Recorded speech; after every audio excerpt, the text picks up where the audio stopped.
Hello, I'm Claire. Come and join me on one of my 3 favourite walks a day. I've always loved walking since I was a toddler. I've lived in Chorlton for over 11 years, having moved 40 times in my life, and having lived all over the UK. Chorlton is my totally favourite place. It is my home. Since the lockdown, I just do 3 quiet walks a day, and I've discovered places in Chorlton I'd never been to before.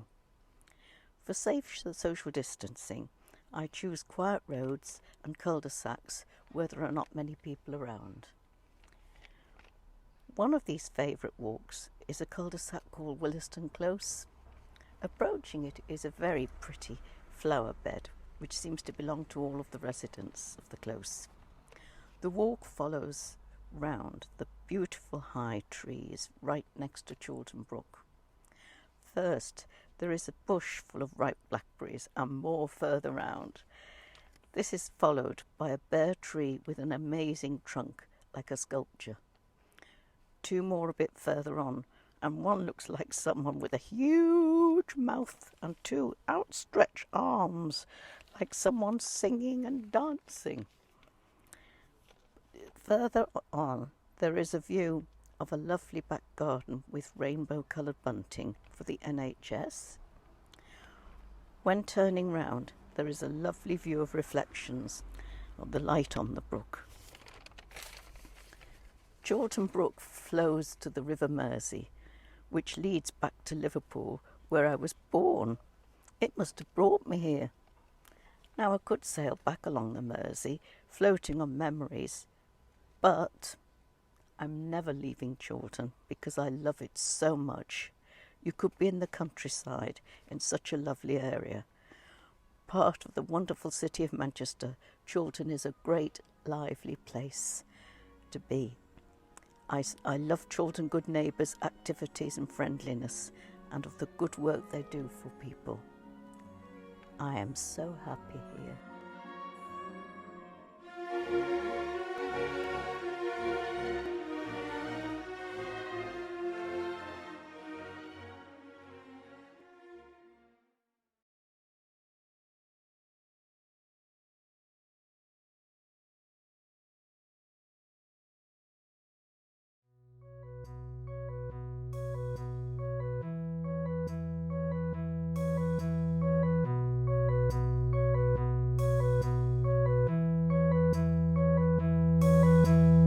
Hi, my name is Tony and I'm from Chorlton, Carmarthen, Manchester. I've lived here for 60 plus years and I love this area because of its quirkiness.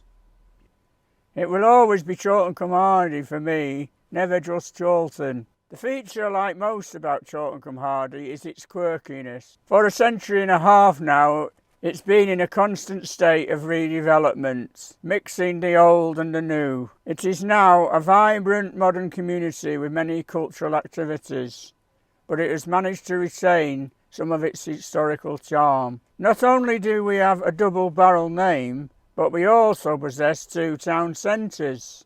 There is the 4 banks and the old centre around the old churchyard and Chorlton Green. This quirkiness is best displayed in the history of St Clement's Church. As the area's population grew in the 1860s, a larger church was needed, and this building was built. However, there was some local opposition to moving from the old church on the green, so for a period of more than half a century, Chorlton-cum-Hardy had 2 St Clement's churches. This iconic structure, the Lich Gate, was the product of the rivalry between the 2 churches. This was a gift to mark the Queen Victoria's Golden Jubilee in 1887. It was given by a local Conservative MP and banker, Mr. William Cunliffe Brooks of Barlow Hall, who as a traditionalist supported the old church. It is thought perhaps because 2 of his infant sons were buried in its churchyard.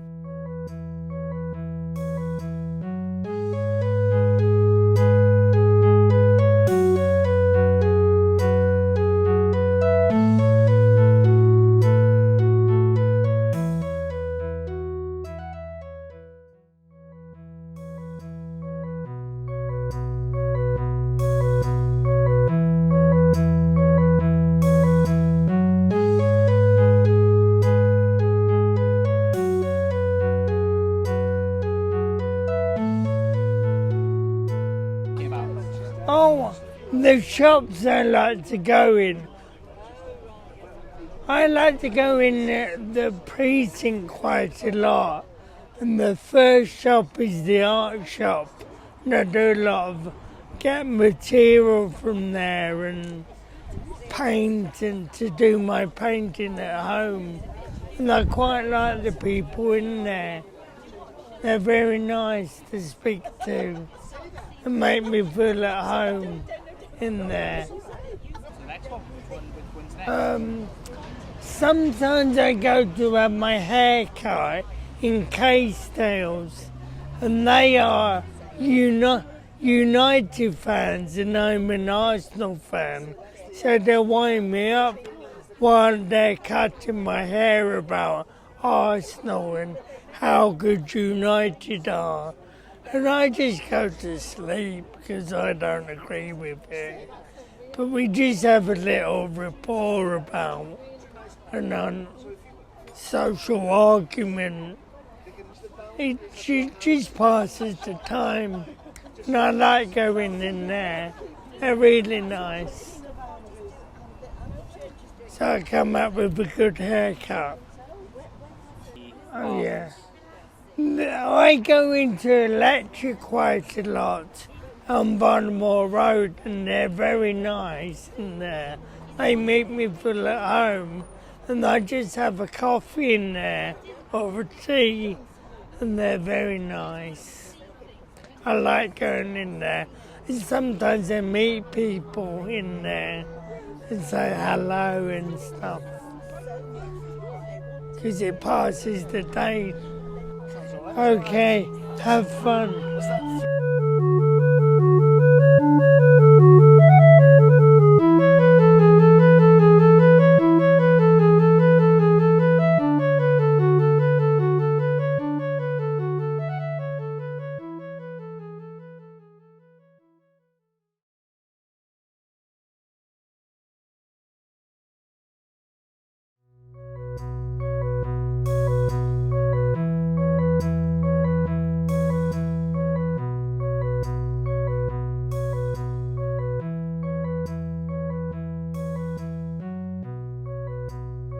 Hello, I am Susan Baker and I've lived in Chorlton now we came in 1969. Originally because we wanted to go into business and we bought a newsagent here which was right opposite the bus terminus, a very good position, and it needed some building up. So we bought it and we'd never done it before, of course not. So it was we were on a learning curve, which we mastered in the end. Made a few mistakes, as we all do, but that's how you learn. And my husband would get up in the morning. We had to live over the shop to start with because we had sold property in order to come here in the first place. And so we had to wait and see when we could buy a house again. And this subsequently did happen, but not for about 7 years we lived over the shop, as they say, literally over the shop. And then we bought a house in Chorlton, and I've been in this house now for between 40 and 50 years, I'm not quite sure how long. And we were here for 20 years running the business. And one Saturday morning, we had a very exciting thing happen. The Manchester United football coach, the team were on their way to a match, stopped right outside the shop. And who should walk in but George Best, who at that time was a very handsome young man. He really was. Of course, my husband and I both recognised him. You couldn't do anything else but recognise him. And so we were hoping that one of our boys wouldn't come out of the back because we knew he would be recognised. Anyway, he wanted a travel Scrabble. Well, we did deal with Waddingtons who made Scrabble, but we had run out, and so we weren't able to sell him what he wanted. But just as I was finishing talking to him, my second son, who was about 9 at the time, came out of the back, raised his hands in the air and said, "Georgie Best," at the top of his voice, and everybody else in the shop was very quickly aware of who it was. Anyway, he very quickly departed because I wasn't able to give him what he needed. And off went the coach, the team, and there were all the well-known people on the, that we would recognise, but I just can't bring their names to mind at the moment. And that was a very, very exciting experience because we were on this particular road, Barlow Road, even in those days was a busy road, and the bus station much busier than it is now. Oh yes, because Trafford Park was a place where pulled workers in, and so of course there were buses, one after the other, waiting to go off to take people to work in the morning. And this isn't the case now. But an interesting thing is that it used to be a tram station, and when they were digging and repairing the road at one time, there were the tram lines underneath, all nice and shiny still, yes. And my son, who exclaimed at Georgie Best, told me this recently, just to refresh my memory when I knew I was going to talk about this, and he told me that about this particular incident. And he'd remember, even though he was only 9, when all this early stuff was going on, he's got a quite remarkable memory. And the whole of Chorlton has changed, not just Barlow Road. The whole of Chorlton has changed. There's a lot of young people here and living here, and they want to eat out all the time. And that's really the crux of it. It's the people that change things. What they want is what they get. And so that changes things like shops, everything else. And it's just one of those things that happened all those years ago. But the memories are good memories because it's the people that make any area. And I've lived now in Chorlton for I think it's about between 40 and 50 years, and love it, and have no desire to move at all. So I hope that I shall see out my days here. And really, that's my story.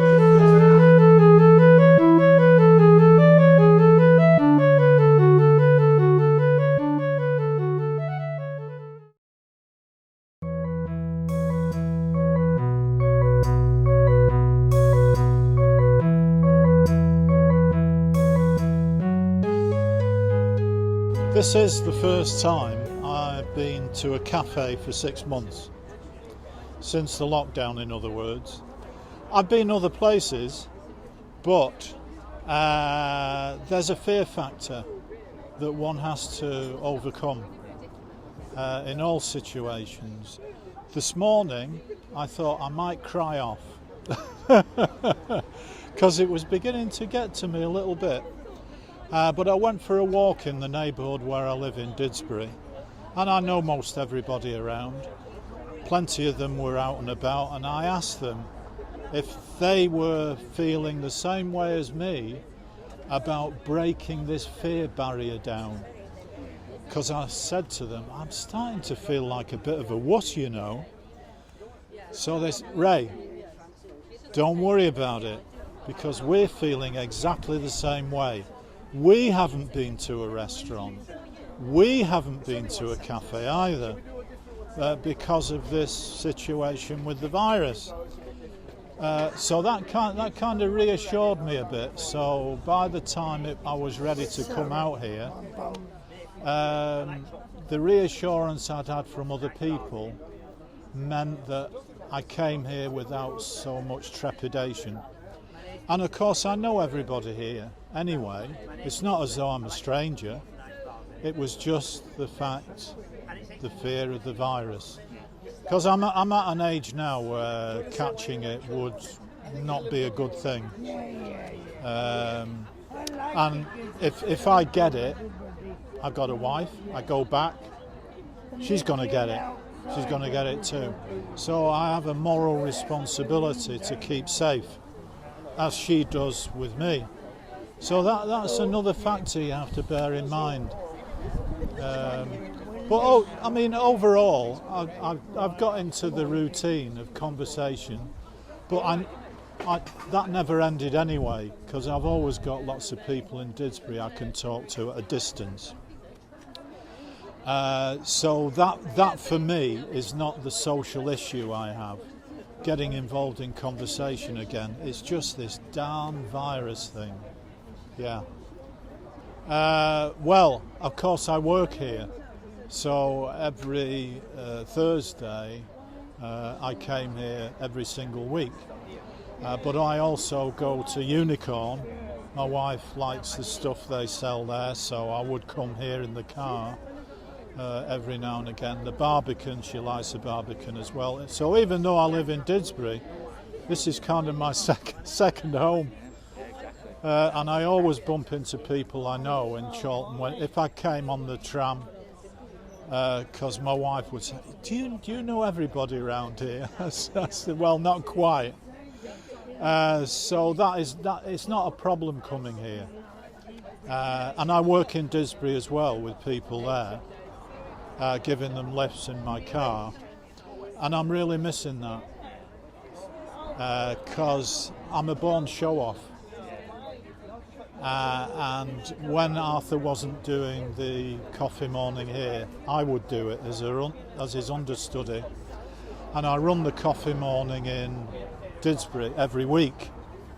And I'm missing getting up in front of people with the patter and the catchphrases, which I've forgotten all of them by now.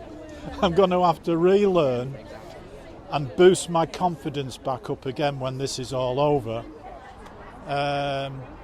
So I've got some doubts as to whether it'll come back to me. I'm sure it will, but I've got those little doubts here and there.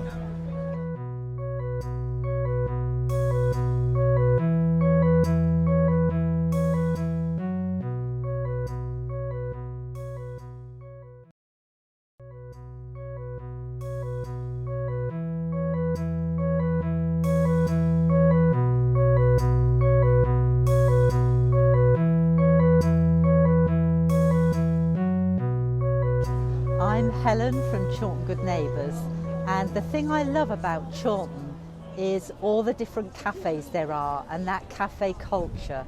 There's nothing nicer than coming out on a sunny Friday afternoon after work and treating yourself to a nice coffee and enjoying nice company. So I often come to all the local coffee shops. It could be North Star Deli or the Cocoa Tree or Battery Park, and just sit for a couple of hours with people having a chat. And the thing about a lot of these coffee shops is that they're quite artistic in their own way, so that here at North Star Deli they have a lovely arrangement of cakes, whereas Battery Park and Bonito Lounge have got all the paintings inside. And if you go to Cocoa Tree, they've got all these different chocolates that you can buy. So they're like works of art in themselves. And we've come here today because we've come with a group of older people who've basically been in lockdown since the end of March. And a couple of the people have not been out in all that time. And so it's really brilliant to be able to bring them out and be together, have a nice coffee and some cake, and just find out how they're doing. And hopefully it's going to boost them, and they're going to come out again, and it'll build up their confidence.